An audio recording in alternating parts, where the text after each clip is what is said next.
저희들은 바이든 쪽이에요. 우리는 바이든 쪽이야. 여기 친문판. 그러니까 친문은 바이든 쪽이에요. 친봐야 친봐. 친문이가 친바. 5월 21일 5.21 한미 정상회담은 역사의 길이 남을 것입니다. 국격이 뿜뿜 느껴지는 한미 정상회담이었습니다. 이보다 더 좋을 수 없는 상상 이상의 엄청난 성과였습니다. 자화자찬을 했습니다. 그러나 이렇게 호들갑을 떨 만큼의 회담 결과였다는 평가는 과도한 견광부회입니다. 백신 외교는 언제 이행될지 모르는 약속음을 받아온 것에 불과합니다.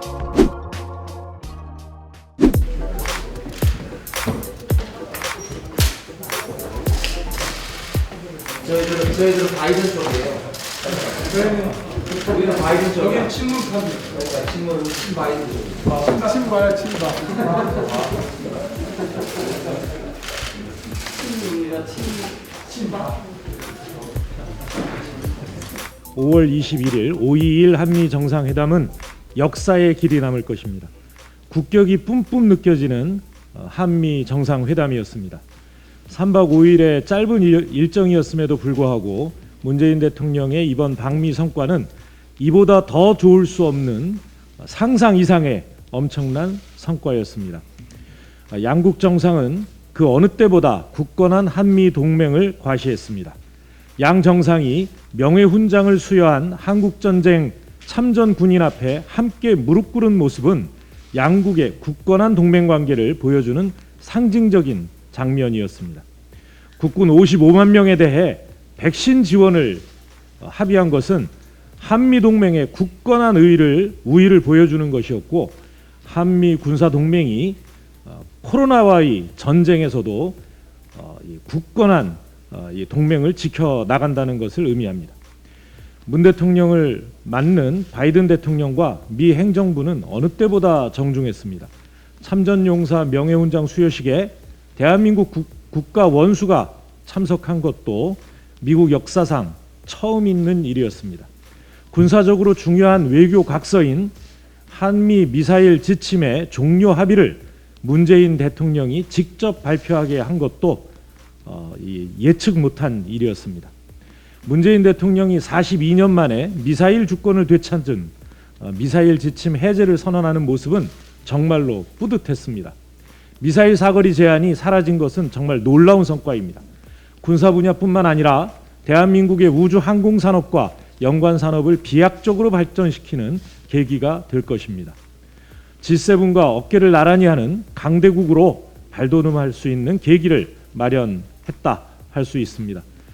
국회에서도 관련된 법적, 제도적 뒷받침을 충실히 해나가겠습니다. 또한 이번 한미 정상회담은 한미 동맹을 2단계 이상 진화시켰습니다. 한미 양국은 안보를 넘어 코로나19 위기 극복은 물론 향후 세계 경제의 글로벌 공급망 재편을 주도해 나갈 가장 긴밀하고 포괄적인 선진 경제 동맹의 수준으로까지 확대해 나갔습니다. 그런 점에서 한미 정상회담은 대한민국의 성장한 국력과 미래의 가능성을 확인해 준 회담이었습니다. 미국의 원조를 받던 나라에서 이제는 역으로 세계 최강 대국에게 44조 규모의 첨단 산업 투자를 약속하는 나라가 된 것, 이것을 전 세계에 보여주었습니다. 이 투자로 5G와 6G 네트워크 기술, 그리고 반도체, 전기차 배터리, 바이오 산업 등 미래 산업에서 우리 기업의 경쟁력은 더욱 높아질 것입니다. 또한 백신 글로벌 포괄적 파트너십을 통해 대한민국은 아시아 태평양 지역의 코로나19 백신 생산 기지로서 발돋움할 것입니다. 한미 양국은 완전한 비핵화와 항구적 한반도의 평화 정착을 목표하고 있다는 것을 재확인하기도 했습니다. 평화를 위한 수단은 외교와 대화라는 점도 분명히 했습니다. 그런 점에서 바이든 대통령이 정상회담 공동 기자회견에서 성김 대북 특별대표를 임명한 것은 한반도 평화에 대한 확실한 지지 의사를 보여준 것으로 평가할 수 있습니다. 양국 정상의 약속이 남북과 북미 간 협상의 연속성으로 이어져 한반도의 평화의 바람이 다시 불어오길 진심으로 기대합니다. 한미 정상회담의 성과가 잘 이행될 수 있도록 국회가 적극적으로 나서서 입법적 차원뿐만 아니라 이 예산 정책의 지원에도 여야가 협력해야 할 것으로 보여집니다.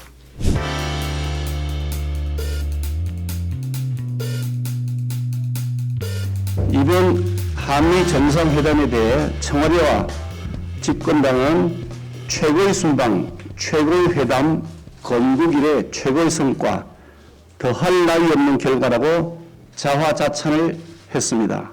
그러나 이렇게 호들갑을 떨 만큼의 회담 결과였다는 평가는 과도한 견광부회입니다. 우선 온 국민이 희망을 걸고 있는 백신 확보는 기대만큼의 성과를 전혀 거두지 못했습니다. 한국군 55만 명에 대한 백신 지원 이외에는 구체적인 백신 확보의 성과가 없었습니다.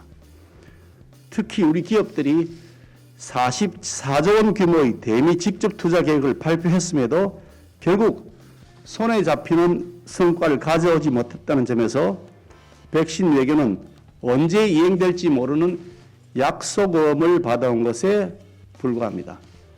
한마디로 현금을 지급하고 물건 대신에 어음을 받아온 것입니다. 한 달 전 미국을 방문해서 1억 회분의 백신을 확보했던 일본 스가 총리의 성과와도 비교가 되는 대목입니다. 그나마 다행인 점은 대통령이 방미에 앞서 국민의힘이 파견했던 백신 방미라는 외교적 노력이 이번 정상회담의 성과에 반영되었다는 점입니다. 이미 오래전부터 국민의힘이 일관되게 주장해왔던 아시아 백신 허브 구축 및 백신 파트너십 구축 등의 성과가 결실을 맺을 수 있도록 우리 국민의힘이 가진 역량을 앞으로 총동원해 나가도록 하겠습니다. 다음으로 북핵 문제와 관련해서도 실질적인 진전이 없었습니다. 청와대는 판문점 선언의 포함과 미국의 남북대화 지지에 큰 의미를 부여하려 하고 있지만 이것은 기존 미국의 입장과 전혀 달라진 점이 없다는 점에서 성과라고 보기 어렵습니다. 특히 북한의 완전한 비핵화도 한미 양국의 확고한 의지를 재차 확인했다는 점 외에는 구체적 실천 방안이 전혀 논의되지 못했다는 점에서 매우 우려스러운 부분입니다. 여전히 북한 눈치 보기에 급급한 현 정권 하에서 어떤 실효적 대책이 있을지 기대하기 난망합니다. 그런데도 획기적 변화가 있는 것처럼 포장하는 것은 사실과 다른 것일 뿐만 아니라 자칫 북한에게 잘못된 기대를 가지게 함으로써 향후 협상 과정에서 북한에게 발목을 잡힐 수도 있다는 점을 명심해야 할 것입니다. 한반도 평화쇼에 불과했던 기존의 실패한 대북 정책에서 과감하게 벗어나 한미연합 방위력에 의한 강력한 대북 억지력과 국제사회와의 대북 제재 공조를 통해 북한의 완전한 비핵화를 위한 한미 양국의 실질적인 추가 행동에 대한 조속한 논의가 절실하게 요구됩니다.